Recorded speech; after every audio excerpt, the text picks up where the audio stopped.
What if the person you loved most, the one you shared your life with, built dreams with and raised children with, was hiding a secret so terrible it could destroy everything? In a small English town, Stephen and Anne Searle appeared to be like any other couple. After nearly 50 years of marriage, they had grown old together, raised 3 sons, and shared countless memories. Stephen was a respected community leader, and Anne was the heart of the family. But sometimes, the deepest secrets come from the closest people. How did a respected politician and a seemingly happy husband turn into a killer? And what was the betrayal that led him to murder his own wife? This is the tragic and shocking story of a wife's deadly secret, when love and lies end in murder. The Searle family was, by all outward appearances, the picture of an ordinary British household. Stephen and Anne Searle met young, fell in love, and married in 1972. They were both deeply rooted in their quiet town of Stow, Suffolk, where they made their home and raised their 3 sons. The couple's marriage spanned decades, filled with the ups and downs that every family faces. Stephen had a background in the Royal Marines, and he carried the discipline of his military past into family life, which many saw as an admirable quality.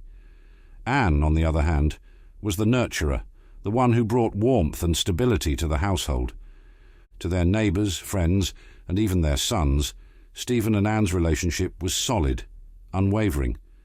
They seemed to have built a life together that would stand the test of time. Stephen's background in the military gave him a certain stoic presence which often inspired respect. Anne balanced his demeanour with her gentle, caring nature, making their family life feel complete, even idyllic to those looking in from the outside. They were seen at local events, church gatherings, and community functions, always side by side, projecting an image of unity. But appearances can be deceiving, and for the Searles, this was tragically true. After leaving the Royal Marines, Stephen didn't retire to a quiet life. Instead, he stepped into the public eye, pursuing a career in local politics. He joined the UK Independence Party, UKIP, and soon became a local councillor for Suffolk County in 2013. In this role, Stephen made decisions affecting the lives of those in his community, championing causes and addressing issues close to home. He worked hard, building a reputation as someone who cared about his constituents. People respected him. To the public, Stephen seemed like a strong, principled man dedicated to making a difference. He represented traditional values, stability, and strength qualities that made him an appealing leader to many. In 2017, Stephen even ran for a seat in the general election, further boosting his public image. His campaign painted him as a man of integrity, a family man who understood the concerns of the average person. But while he spoke about integrity and family values in public, his private life was unraveling. No one suspected that behind his polished public persona, Stephen harbored a secret that would eventually shatter everything. The contrast between the man the public thought they knew and the man Stephen truly was would soon be laid bare in a way that shocked everyone. Then came the discovery that shattered the Searle family. Stephen was having an affair. And this wasn't just any affair. He was involved with Anastasia Pomyativa, the partner of his own son. For anyone, the betrayal of a spouse is devastating, but for Anne, this betrayal went far beyond the usual heartbreak. Stephen's infidelity wasn't a simple lapse in judgment. It was a wound that cut deeply into the family's core, tearing at the bonds they had built over decades. Imagine the devastation, the sense of betrayal, and the humiliation Anne must have felt when she learned that her husband was involved with her son's partner. This was not only a betrayal of their marriage vows, but a breach of trust within the family. The affair became an open secret, casting a shadow over the entire family. Anne's world crumbled as she tried to process the enormity of what had happened. Friends and family noticed the change in her demeanour, her sudden sadness, and her emotional distance. Her once stable life was now filled with uncertainty and heartbreak. For Anne, the betrayal wasn't just about infidelity, it was about losing the foundation of her life. The man she had trusted for over 40 years had not only broken her heart, but also betrayed the family they had built together. Anne's reaction to the affair was one of deep pain and confusion. She was heartbroken, humiliated, and angry. How do you move forward after discovering such a betrayal, especially when it involves not just your partner, but your own child's life? Anne's pain was visible to those close to her. Friends described her as withdrawn, a shadow of her former self. She tried to put on a brave face, but it was clear she was struggling. The betrayal cut deeply, and she was left questioning everything she thought she knew about her husband and her life. Anne even took to social media, posting cryptic messages that hinted at the turmoil within her. One post in particular left her friends and family worried. It was clear that she was struggling with the weight of her emotions, yet she couldn't openly talk about what she was going through. She was trapped in a nightmare that she didn't know how to escape from. The affair had torn apart the very fabric of her life, leaving her to confront the reality that her marriage, which she had once considered unbreakable, was now shattered. Her posts were a silent cry for help, a signal to those who knew her that everything was far from okay in the Searle household. But no one could have guessed just how tragic the outcome would be. As time passed, the atmosphere at home grew colder, more hostile.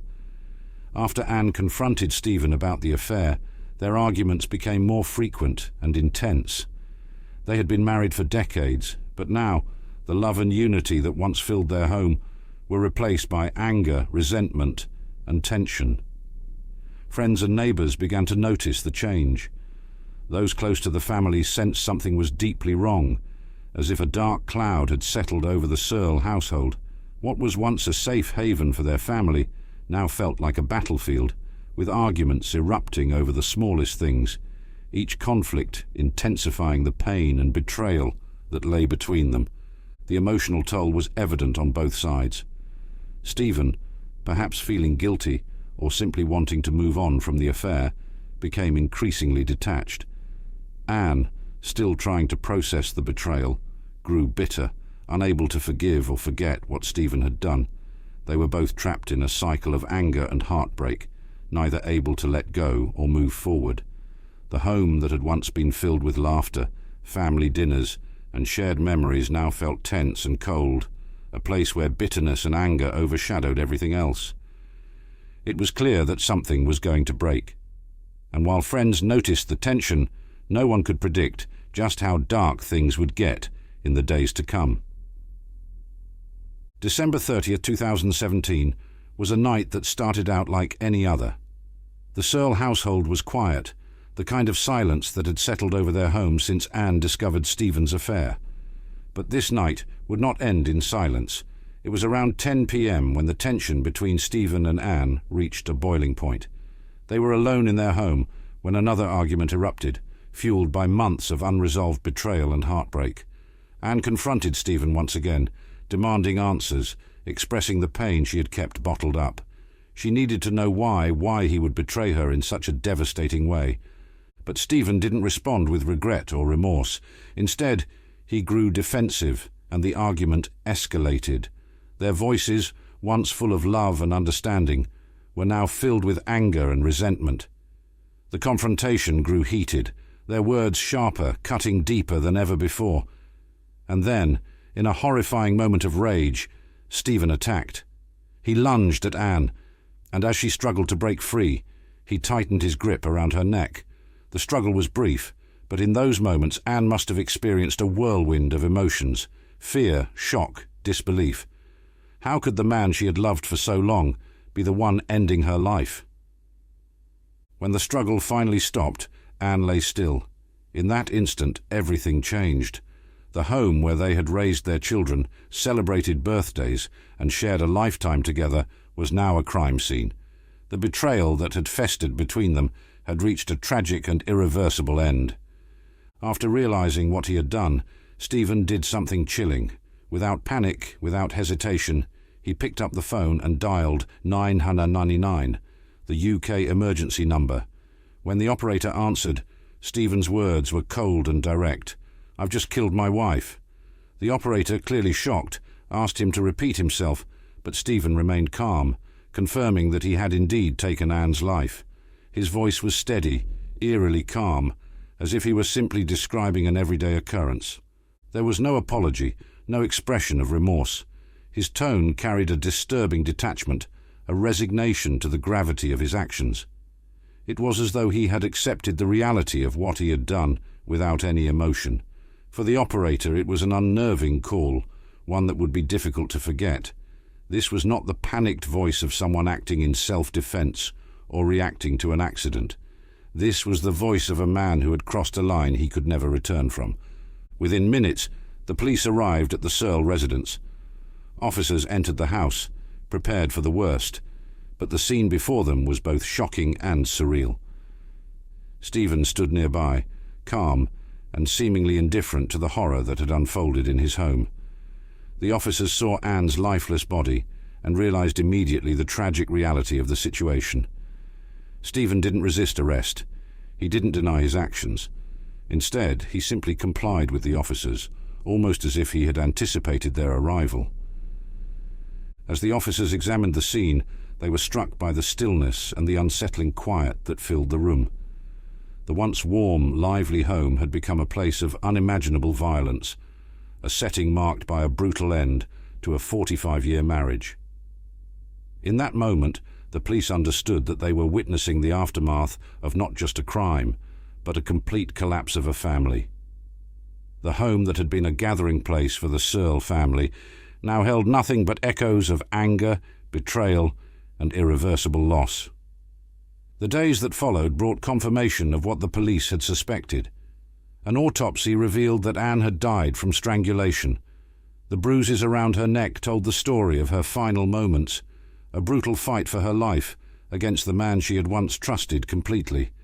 The findings were devastating, highlighting the intense force used in the attack. It wasn't a quick, impulsive action. It was prolonged, violent, and intentional. Anne had fought back, her body showing signs of resistance, but ultimately she was overpowered. For those who knew the Searle family, the autopsy findings were a painful reminder of the tragic reality of what had happened. This wasn't an accident or a momentary lapse in judgment. This was an act of rage and betrayal that ended in Anne's untimely death. The autopsy report painted a bleak picture, one that left no doubt about the brutality of her final moments. For the investigators, it was a haunting piece of evidence that would become a central point in the case against Stephen. After the police confirmed the details of Anne's death, Stephen was formally charged with murder. It was a charge that shocked the community to its core. This was not some faceless criminal. This was a man they knew, a man they had trusted to represent them. The charge of murder carried with it a weight that no one in the town could ignore. Stephen Searle, the respected former councillor and public figure, was now facing the full force of the law. The immediate charge sent a clear message. This was not a simple domestic dispute gone wrong. This was a deliberate, violent act that demanded justice. As Stephen awaited trial, the community began to grapple with the question of how a man they once respected could be capable of such a horrific crime. Rumours circulated, stories emerged, and everyone was left to wonder what could drive a person to such lengths. The shock of Stephen's arrest left the town reeling, unable to reconcile the man they thought they knew with the actions he had committed. When news of Anne Searle's murder broke, it spread like wildfire. The quiet community of Stow was suddenly at the centre of a national media frenzy. Headlines blared, "Local councillor arrested for wife's murder," and "Love and betrayal lead to tragedy in small English town." The people of Stow, who had once known Stephen Searle as a leader and a voice in their community, now saw his face splashed across television screens, newspapers and social media as the alleged murderer of his own wife. The media coverage was relentless. News outlets dissected every detail they could find, from Stephen's career in politics to the family's life in Stow. Journalists interviewed neighbours, friends and former colleagues, each one expressing shock and disbelief. How could a respected councillor, a man who had fought for his community, be capable of such a violent crime? The story was captivating, not only because of the shocking murder, but also because of the affair with his son's partner, a scandalous twist that made the story all the more sensational. For the residents of Stow Market, the media's portrayal of the case was surreal. The man they thought they knew was now a villain in a tragic story of betrayal and murder. People who had once looked up to Stephen as a model citizen were now questioning everything they thought they knew about him. The community's sense of security was shaken, leaving a deep feeling of betrayal that extended beyond just the Searle family. The hardest hit by this tragedy were, of course, Stephen and Anne's children. They were left grappling with a pain so complex that words could barely capture it. In a matter of days, they had lost both parents, one to death and the other to the prison system. Their father, the man who had raised them, was now accused of murdering their mother, the woman who had loved and nurtured them. The shock was overwhelming, and the grief was profound. The initial statements from the family reflected a mixture of sorrow, disbelief, and anger. How could this have happened? Their family had been torn apart in the most unimaginable way, leaving them to pick up the pieces and find a way to move forward. Friends and extended family members shared their condolences, but nothing could fill the void left by Anne's death or erase the confusion and pain caused by Stephen's actions. The Searle children were now caught in a heartbreaking dilemma. While they mourned their mother, they also had to reconcile with the fact that their father was responsible for her death. For the sons, it was a double loss, losing one parent in a moment of violence and losing the other to a crime they couldn't understand. The tragedy left scars that would affect them for the rest of their lives, forcing them to confront questions about loyalty, forgiveness, and the true nature of their family. As the legal process began, both the prosecution and the defense started preparing for what would be a highly publicized trial. The prosecution, with its evidence of the brutal act, was determined to prove that this was not a crime of passion, but a deliberate act of murder. They gathered all the evidence available: crime scene photos, autopsy results, Stephen's 999 call, and witness testimonies that painted a clear picture of what had happened that night. The defense, meanwhile, prepared their own strategy, aiming to cast doubt on the prosecution's narrative. They knew that the public sentiment was already heavily against Stephen, and their only hope was to create an alternative story, one that suggested Stephen hadn't intended to kill Anne, that perhaps it was a momentary lapse, an act of self-defense gone terribly wrong. They hinted that Stephen had been under immense stress, possibly implying that he wasn't fully in control of his actions that night. As the date for the trial approached, tension built in the community and within the family. Everyone wondered, would justice be served? Could any punishment truly bring closure to such a painful and complex tragedy? Both sides prepared their cases with the knowledge that this trial would be more than a legal proceeding. It would be a public reckoning of betrayal, trust, and the darkest sides of human relationships. Finally, the day arrived. The courtroom was packed with reporters, family members, and curious members of the public, all eager to hear the opening statements. The air was thick with anticipation as the prosecution began, laying out the grim facts of the case. They painted Stephen as a man driven by anger and jealousy, a man who couldn't bear the fallout of his own actions and took out his frustrations in a violent act against his wife. They argued that this wasn't a sudden crime, but a culmination of months of betrayal, deceit, and conflict, a tragic but inevitable end. When it was the defense's turn, they tried to shift the narrative. They acknowledged that a terrible tragedy had occurred, but argued that Stephen had acted in a moment of extreme emotional distress. The defense hinted at the strain Stephen had been under, suggesting that his actions were impulsive, unplanned, and not driven by malice. They didn't deny what had happened, but instead asked the jury to consider Stephen's state of mind that night, hoping to instill just a sliver of doubt about his intent. As the opening statements ended, the jury was left with two opposing versions of the same story. One side presented Stephen as a cold, calculating murderer, while the other depicted him as a man caught in a tragic situation. The weight of the decision they would eventually have to make was clear, and the stakes were high. This was a case that would haunt everyone involved. and the opening statements were just the beginning of a deeply emotional and intense trial. The affair, which had sparked the entire tragic chain of events, quickly became a central focus of the trial. The prosecution argued that Stephen's relationship with Anastasia wasn't just a moral failing, it was the catalyst that led to Anne's death. They claimed that Stephen's affair with his son's partner was a reckless, selfish choice that destroyed his family's trust and ultimately drove him to violence. In their view, the affair was proof of Stephen's disregard for his family, a betrayal that went beyond mere infidelity. The prosecution brought in witnesses who testified about the affair's impact on Anne. Friends and family described how devastated she was, how the knowledge of her husband's betrayal had affected her deeply. They painted a picture of a woman who'd been emotionally shattered by the affair, left to grapple with feelings of humiliation and heartbreak. The jury heard accounts of Anne's emotional state, her sense of betrayal, and the constant tension that plagued the Searle household after the affair came to light. The defense, however, tried to downplay the affair's significance. They argued that while the affair was undoubtedly painful, it didn't prove that Stephen had intended to harm Anne. They suggested that the affair was simply one aspect of a complicated relationship, not the root cause of the crime. But the prosecution's focus on the affair struck a chord with the jury and the public, highlighting just how deeply betrayal can cut and how a single choice can spiral into unimaginable consequences. When it was time for the prosecution to present their evidence, they did so with a methodical precision that left little room for ambiguity. Piece by piece, they laid out the details of that fateful night, painting a chilling picture of Stephen's actions.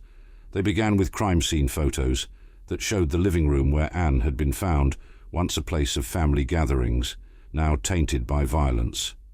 The images were graphic and disturbing, capturing the stillness of a life taken too soon. It was hard for anyone in the courtroom to look at those photos without feeling the weight of what had happened.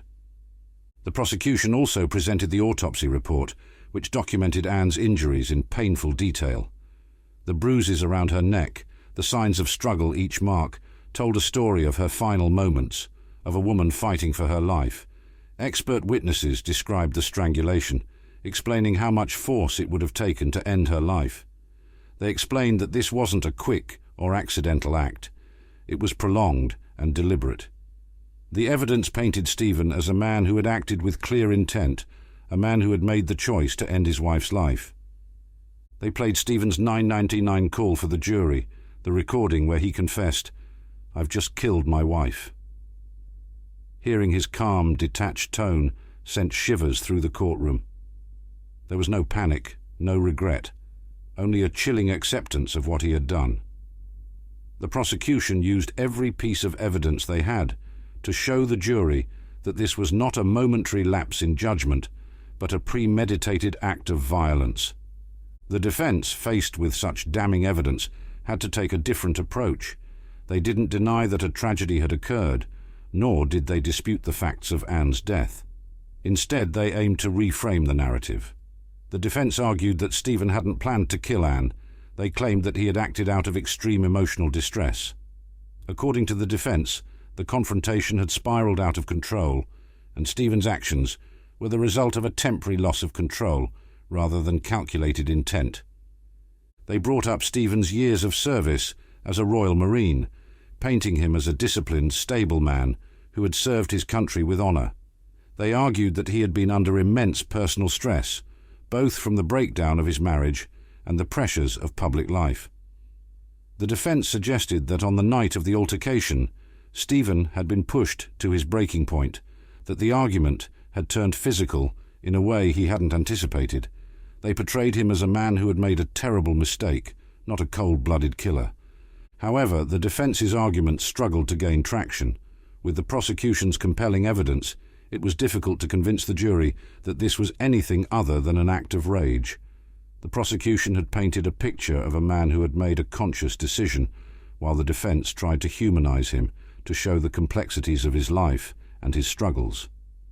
But could those complexities ever justify such a violent act? Witnesses took the stand one by one, each bringing their own perspective and insights into the Searles' relationship, and the events leading up to that fateful night. Friends and family members were called to testify about the couple's marriage, the impact of Stephen's affair, and the drastic change in Anne's behaviour after she discovered the betrayal. These testimonies added depth to the story, showing the emotional toll that Stephen's infidelity had taken on Anne. One friend of Anne's described how she had seemed devastated and withdrawn in the weeks leading up to her death. The friend recounted conversations in which Anne had expressed feelings of hopelessness and betrayal, hinting at the turmoil within her. Family members spoke about the tension that had taken over the household, painting a picture of a home that had become a battlefield of emotions. Forensic experts also took the stand, offering detailed explanations of the evidence. They described the signs of struggle, the bruises on Anne's body, and the timeline of the attack. Each testimony reinforced the prosecution's narrative of a violent act born from anger and betrayal. The defense cross-examined each witness, trying to poke holes in their testimonies, to cast doubt on the prosecution's portrayal of Stephen as a man consumed by rage. But the witnesses' words were powerful, leaving a strong impression on the jury. The prosecution didn't just focus on the events of the night itself. They delved into Stephen's character and the motives that might have driven him to such an extreme act. They painted a picture of a man who was not only unfaithful, but also deeply self-centered. The affair with his son's partner, the complete disregard for his family's well-being, and his seeming lack of remorse, all of these actions pointed to a man whose ego had consumed him. The prosecution argued that Stephen's actions were not just a reaction to stress or a moment of weakness. They were the result of a mindset that placed his desires above everything else. They also pointed to his behavior after the murder, the calm 999 call, the lack of remorse when police arrived as evidence that he was a man detached from the consequences of his actions. To the prosecution, this wasn't a man who had made a single tragic mistake. This was a man who had allowed his selfishness and anger to destroy his family, ultimately leading him down a path that ended in murder. The defense tried to counter this portrayal by emphasizing Stephen's years of service, his role in the community, and his reputation as a leader. They argued that he was a man who had simply made a terrible choice under extreme emotional strain, not a monster. But as the jury listened to the prosecution's arguments, it became harder to see Stephen as a sympathetic figure. His motives seemed rooted in ego, jealousy, and a desire to control, all qualities that painted him in a damning light. As the trial neared its end, the prosecution and defense gave their closing statements, each side making one final plea to the jury. The prosecution summarized the evidence, emphasizing the brutality of Anne's death, the betrayal she had suffered, and the callousness with which Stephen had confessed. They argued that this was not a momentary lapse, but a deliberate act fueled by anger and resentment. They reminded the jury of the evidence, the testimonies, and the chilling details of that night, urging them to see Stephen as the man responsible for Anne's tragic end. The defense, however, asked the jury to consider the context, to see Stephen not as a monster, but as a man who had made a devastating mistake. They emphasized his years of service, his reputation, and his state of mind on that fateful night. They appealed to the jury's sense of compassion, suggesting that Stephen's actions were not premeditated, but rather a tragic reaction to a highly charged emotional situation. The defense reminded the jury that everyone is capable of making mistakes, and that sometimes those mistakes have devastating consequences. When the closing arguments ended, the jury was left with two starkly different portrayals of Stephen Searle. One side saw him as a man who had deliberately taken his wife's life, while the other saw him as someone who had lost control in a moment of weakness. It was up to the jury to decide which version of Stephen they believed, a decision that would carry the weight of justice and finality. After hearing both sides, the jury was sent to deliberate a moment that felt both tense and somber. The jurors had the weight of Stephen's fate in their hands, and the decision they would make would be one of the most important in their lives. Each piece of evidence, each emotional testimony, and each argument presented by the prosecution and defense replayed in their minds as they began to sift through the case. The process wasn't quick. They discussed every angle, revisiting the crime scene photos, the autopsy report, and the harrowing 999 call Stephen had made. They debated whether his actions could be seen as impulsive or if the evidence pointed to a darker, more premeditated act. The deliberation stretched on for hours as the jury grappled with their responsibility. They were deciding not only Stephen's guilt, but also the message this verdict would send about justice for Anne and her family. The room was filled with a heavy silence as the jurors weighed the options, each knowing that their decision would bring either closure or further pain. In the end, they reached a consensus, a decision that they hoped would bring some semblance of justice for Anne. When the jury returned to the courtroom, the tension was palpable. Family members, friends, reporters and spectators all waited, holding their breath as the verdict was read. Stephen Searle was found guilty of murder. The words echoed in the silent courtroom, each syllable a final judgment on the events that had shattered the Searle family. The sentence carried a weight that went beyond punishment. It was a condemnation of the choices Stephen had made, choices that had cost his wife her life. For Anne's family, the verdict was bittersweet. It couldn't bring Anne back or erase the pain of what had happened, but it did offer a measure of justice. The knowledge that Stephen would be held accountable provided a sense of closure, a way to move forward after the trauma. However, the impact of the trial and verdict extended beyond the family. The entire community of Stowmarket felt the weight of the decision, grappling with the realization that a trusted public figure had committed such a violent act. The guilty verdict was more than a legal decision. It was a powerful statement about betrayal, trust, and the tragic consequences of unchecked anger. The courtroom was left in silence, with each person reflecting on the tragedy that had unfolded.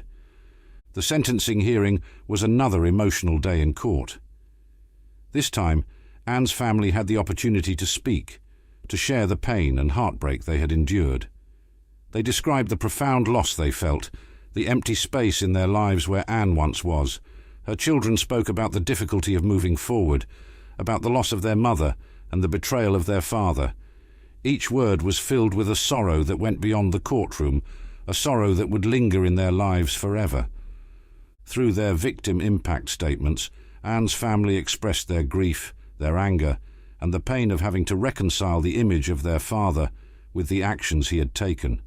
Their words painted a picture of a family torn apart, a family that had been denied the chance to heal because of one man's actions. The courtroom was silent as they spoke, each person feeling the weight of their words. The judge, in delivering the sentence, acknowledged the suffering of Anne's family and the gravity of Stephen's crime. Stephen was sentenced to life in prison, with a minimum term of 14 years, a decision that reflected the seriousness of his actions and the lasting impact they had on his family and the community. With the life sentence handed down, Stephen Searle's fate was sealed. The minimum term of 14 years meant that he would spend a significant portion of his life behind bars, with the possibility of never seeing freedom again. For many, this sentence felt like justice served, a fitting end for a man who had betrayed not only his wife, but also his family and his community. Legally, Stephen's life sentence was a clear message about the consequences of his actions. It was a reminder that, regardless of one's social standing or public image, the law would hold individuals accountable for violent crimes.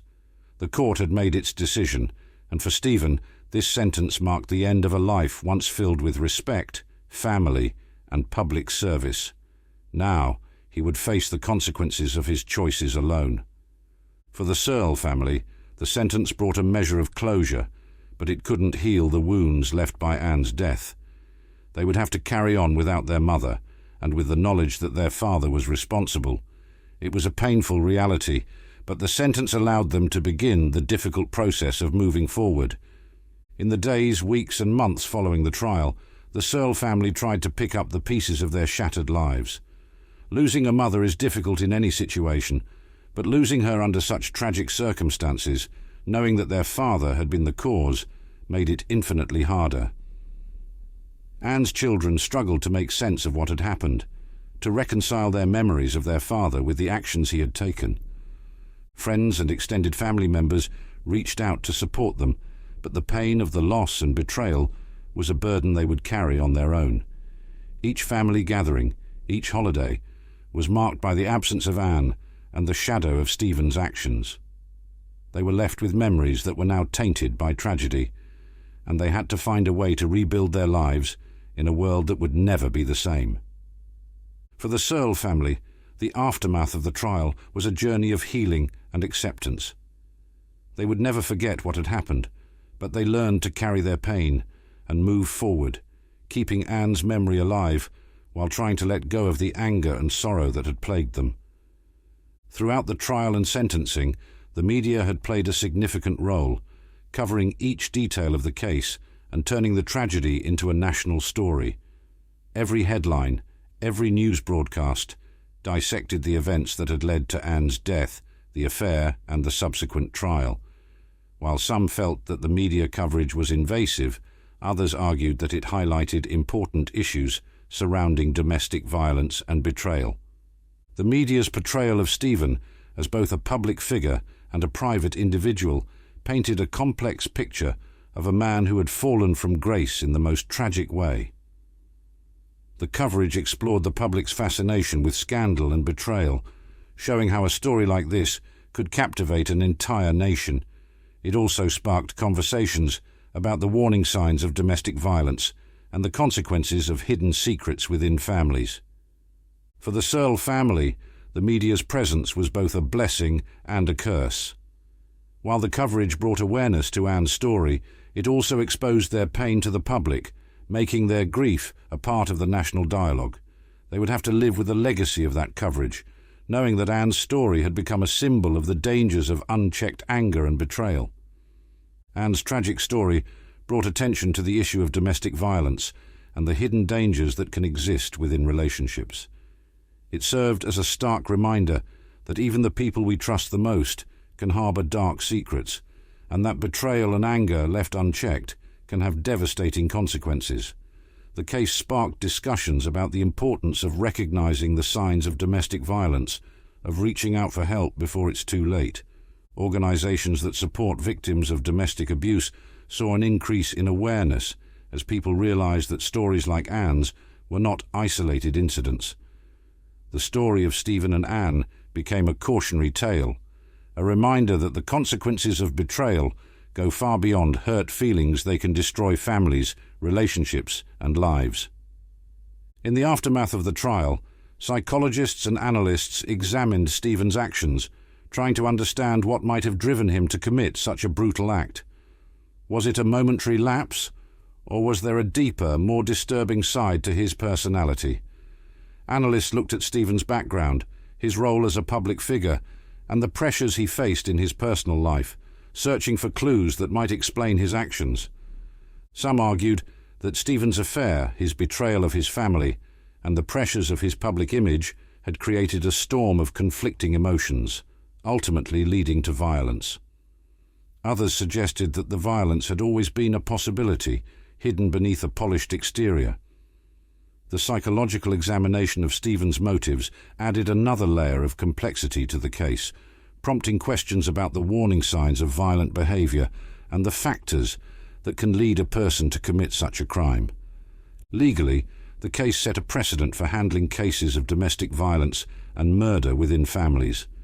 It highlighted the importance of understanding the dynamics of betrayal and the role of personal relationships in violent crimes. The trial raised questions about how the legal system addresses cases involving betrayal and emotional trauma, prompting discussions about possible reforms in handling domestic violence cases. For the public, the case served as a reminder of the justice system's role in holding individuals accountable, regardless of their status or background. It reinforced the idea that no one is above the law, that actions have consequences, and that justice will be served even in the most complex cases.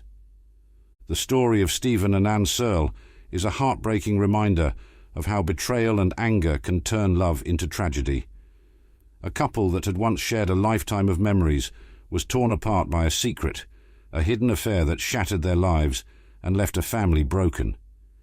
This story serves as a cautionary tale about the dangers of deception, the fragile nature of trust, and the devastating consequences that can follow. Anne's story reminds us to treasure the relationships we have, to seek honesty, and to address issues before they spiral into violence. If you found this story moving, let's continue the conversation.